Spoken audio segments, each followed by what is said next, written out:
Так, друзья, всем привет. Что мы имеем? Вчера я добрался до своего любимого разменного автомата на главном вокзале в нашем городе. И что по факту мы имеем?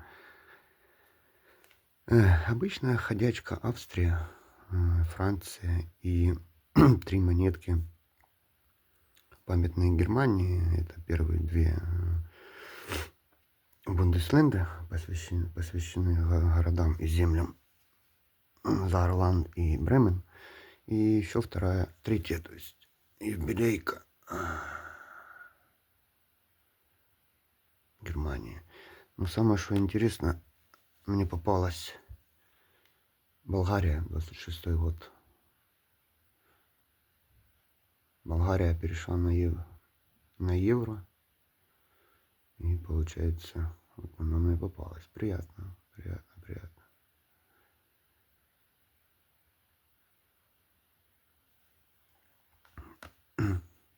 Всем спасибо.